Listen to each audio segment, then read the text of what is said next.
আপু আপনার ভিডিওগুলো আমি কিনতে চাই আমার ওয়াইফকে এরকম সেলাই কাজ শেখানোর জন্য। এরকম একটা মেসেজ সেদিন আমি ইনবক্সে পেয়েছিলাম। তো তারপরে আমি ভাইয়াকে নক করে ডিটেইলসে জানতে চাইলাম। উনি বললেন যে আপু আমি আমার ওয়াইফকে আপনার মতো সুন্দর, সুন্দর সেলাই কাজ শেখাতে চাই। তো এগুলোর জন্য আপনি একদম A to Z কমপ্লিট করে ভিডিও বানিয়ে দিবেন। আমি সেই ভিডিওগুলো আমার ওয়াইফকে দেখিয়ে শেখাবো।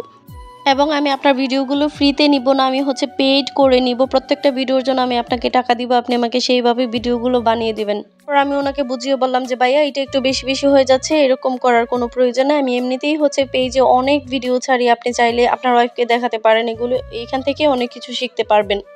তারপর ওনার সাথে কথা বলতে বলতে এক পর্যায়ে ওনার ওয়াইফের সাথেও কথা হয়। তারপরে উনি বলছে যে না আপু আপনার পেজ থেকে দেখে আমি অনেক কিছুই শিখেছি।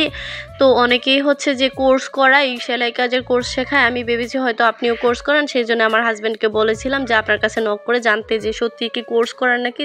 তারপর আমার হাজব্যান্ড না বুঝেই আপনাকে জিজ্ঞেস করেছে যে আপনি কি ভিডিও সেল করেন কিনা, এইটাই আপু কথা। তারপরে আমি পুরো ঘটনাটা বুঝতে পারলাম যে আপু একরকম বলেছে আর ভাইয়া আরেক রকম বলেছে।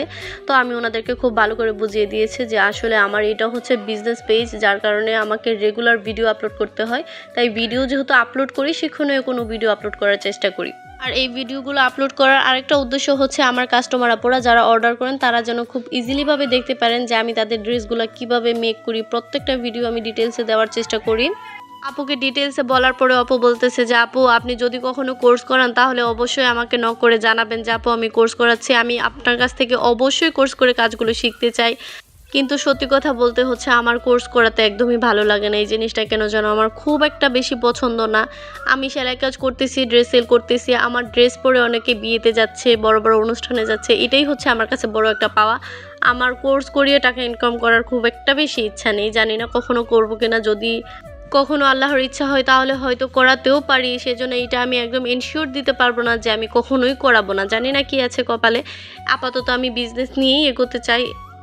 তো অনেক তো বকবক করলাম, এবার ড্রেসের বিষয়ে আসি। এই ড্রেসটা একটা লাল টুকটুকে ড্রেস, নেট কাপড়ের উপরে সিকোয়েন্স কাজ করা, নিচে একদম ভারী করে নেট দেওয়া, অনেকগুলো লেয়ার করা, নিচে ক্যান দিয়ে স্কার্ট করে দিয়েছি। অনেক বেশি ফ্লাফি হয়ে থাকবে ড্রেসটা। এটা বিদেশ থেকে একটা ভাই অর্ডার করেছিল তার বেবির জন্য। 5 বছর বা 6 বছর হবে বেবির বয়সটা। তো আমি জামার সাথে একটা পুটলি ব্যাগ করে দিয়েছি, পিছনে বড় সাইজের একটা বো করে দিয়েছি, একটা হেয়ার ব্যান্ড করে দিয়েছি। এগুলো পেলে বাচ্চারা নর্মালি অনেক বেশি খুশি হয়। দেখা গেছে জামা পেয়ে যতটা খুশি হয় তার থেকে অনেক বেশি খুশি হয় এইগুলো অ্যাক্সেসরিজ পেয়ে। তো এই ড্রেসের ফাইনাল লুকটা। অনেক বেশি ঘের হয়েছে এই ড্রেসটা। এটা পরে যখন বাচ্চারা ঘুরবে তখন জাস্ট কিরকম যে দেখা যাবে, অনেক বেশি সুন্দর লাগবে। তো আপুরা আমার ভিডিওগুলো যদি ভালো লাগে তাহলে অবশ্যই আমার পেজটা ফলো করে দিবেন এবং সুন্দর সুন্দর কমেন্ট করে জানাবেন কেমন লাগে আমার ভিডিও।